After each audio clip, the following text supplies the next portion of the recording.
Bon, à la suite de son entretien avec le ministre français des Affaires étrangères, Sameh Choukri a mis l'accent sur l'importance de la solution politique justement de la cause palestinienne, alors que la communauté internationale s'est accordée sur la solution à deux États.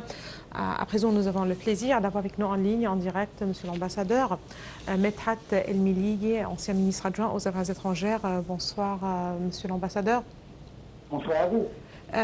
Justement, on parle de la visite qu'a eu aujourd'hui au Caire le nouveau chef de la diplomatie française, Stéphane Séjourné. Il s'est entretenu avec le président Abdel Fattah el-Sisi, mais aussi avec son homologue Sameh Choukri. La question palestinienne était certainement à la une des discussions avec d'autres dossiers régionaux et questions régionales. J'aimerais bien commencer avec la question palestinienne, puisque c'est Sameh Choukri qui a insisté sur la nécessité de fixer un calendrier bien clair pour la création d'un État palestinien. Un grand point d'interrogation. On le répète, c'est la communauté internationale qui s'est accordée sur la solution à deux États, mais sur le terrain, il n'y a pas d'avancée. Bien pire encore, c'est la situation catastrophique à Gaza et dans les territoires palestiniens occupés. Oui, exactement. Alors, comme vous venez de le citer, cette visite a une importance assez grande parce que, pour plusieurs raisons. Premièrement, que la situation avec, ou bien la position des États-Unis en tant que arbitre, si vous voulez, entre les Palestiniens et les Israéliens, a échoué de montrer une stance assez stable.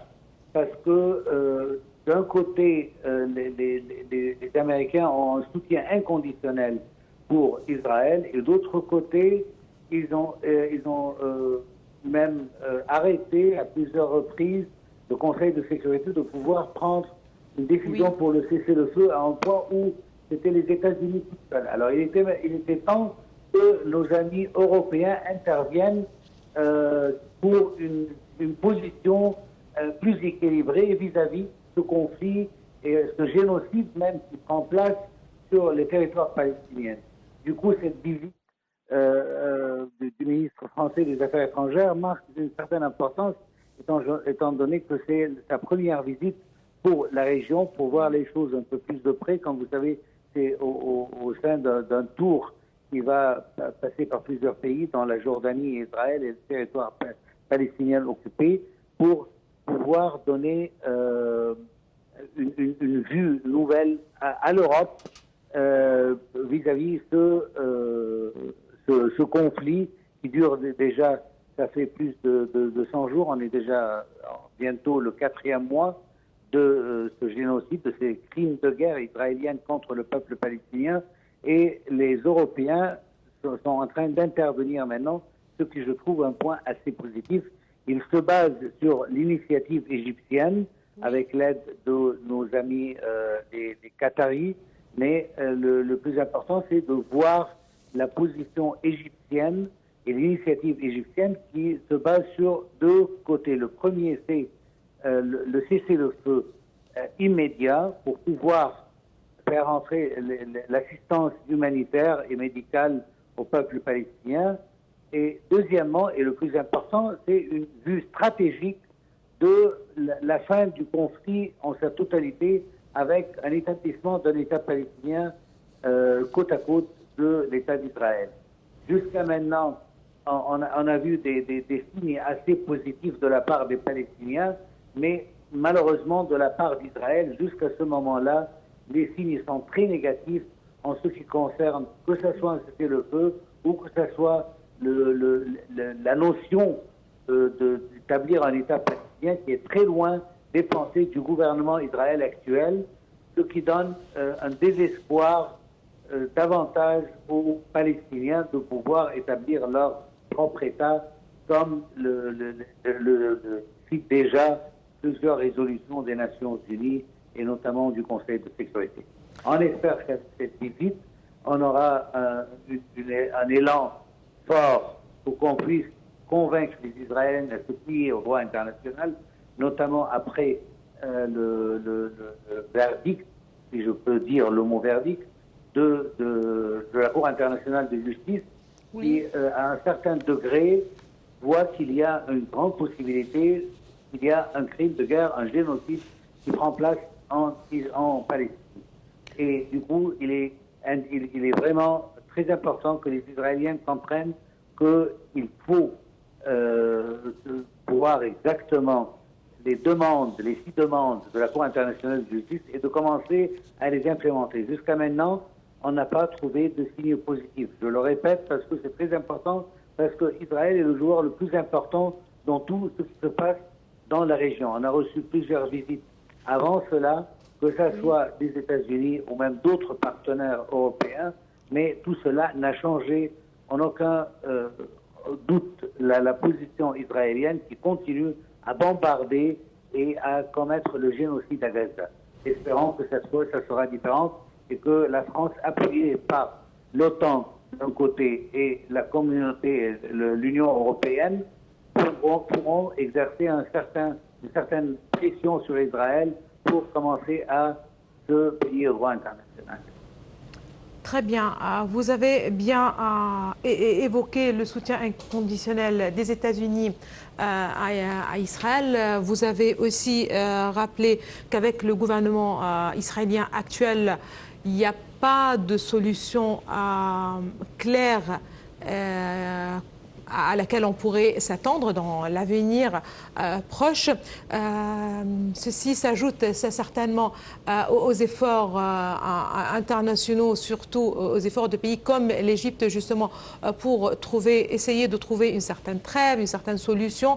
Et on est loin, apparemment, aujourd'hui, comme vous l'avez justement précisé, de la solution à 2 États au regard de la situation actuelle. Anthony Blinken est attendu dans la région aussi pour une tournée. Aujourd'hui, avec l'actualité, avec tout ce qui se passe sur le terrain, on est où par rapport à cette solution à 2 États? On le répète, voilà, c'est le ministre de l'Europe et des Affaires étrangères, justement français, qui rappelle la solution à 2 États. À chaque occasion, c'est même les États-Unis qui rappellent aussi l'importance de la solution à 2 États. Mais encore une fois, sur le terrain et au regard de l'intransigeance du gouvernement israélien actuel, on est loin apparemment de cette solution. Qu'est-ce qui pourrait avoir lieu dans les mois, dans les semaines à venir? Je voulais être vraiment optimiste comme vous l'êtes, en pensant qu'il y a une possibilité assez proche, mais comme vous le savez, on a eu des initiatives déjà beaucoup longtemps avant le 7 octobre, et ces initiatives n'ont abouti à rien. L'État hébreu ne pense pas qu'il est de son meilleur intérêt. Il y a un État palestinien voisin. Je pense qu'avec ce gouvernement, spécialement avec ce gouvernement, il est très difficile de réaliser cette solution. Mais en même temps, ce qui m'intéresse pour le moment, c'est la crise et la catastrophe humanitaire qui se passe à Gaza. Oui, c'est vrai. C'est le feu ou une trêve qui mène peut-être dans quelques semaines à un cessez-le-feu complet, et peut-être la meilleure solution à observer pour le moment. Parce que quand il s'agit de la solution des 2 États, je pense qu'on est aujourd'hui beaucoup plus loin, peut-être le plus loin possible de cette solution, au moins en ce moment-là, avec le gouvernement israélien.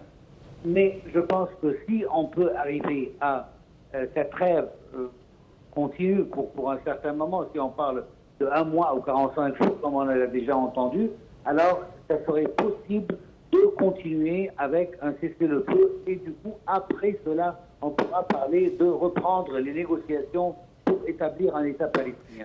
Monsieur l'ambassadeur, est-ce que c'est logique que la seule trêve qui a eu lieu, c'était en novembre dernier, et c'était justement pour quelques jours?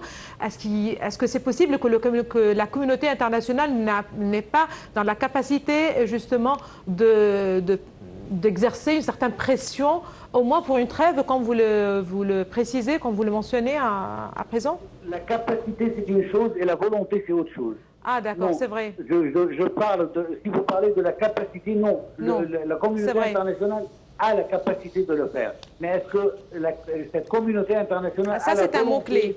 d'exercer cette pression réelle sur Israël? On n'a pas entendu jusqu'à maintenant un mot, que ce soit de la part des Occidentaux ou même des autres pays qui soutiennent Israël, qu'il y aura peut-être, par exemple, un embargo, ou bien un retrait des ambassadeurs, ou bien qu'il n'y aura pas d'approvisionnement d'armes ou de munitions. Et tant qu'il n'y a pas des étapes fortes, claires, qui montrent à Israël que la communauté internationale en a assez avec les atrocités commises en Palestine, alors qu'Israël va continuer avec son plan. N'oublions pas qu'il y a un débat interne en Israël qui pense que ce gouvernement a prévu sa crédibilité. Le seul obstacle à faire tomber ce gouvernement de point de vue israélien, nous, on ne se mêle pas des affaires intérieures d'Israël, mais on parle de point de vue analytique. Oui. Alors, ce gouvernement, la seule chose qui le tient debout jusqu'à présent, c'est qu'il y a une guerre et on ne peut pas enlever un gouvernement durant le temps des guerres. Et c'est d'ici vient l'insistance d'Israël à continuer cette guerre inéquilibrée, soutenue inconditionnellement jusqu'à présent, parce que c'est le seul moyen de garder le pouvoir. C'est vrai. Mais le moment où cette guerre va arrêter, sans achever ses buts, n'oublions pas qu'il y avait deux buts clairs dès le début de cette guerre qu'avait déclaré Israël. Le premier, c'est la libération des otages, et deuxièmement, c'est l'éradication de Hamas et la résistance palestinienne.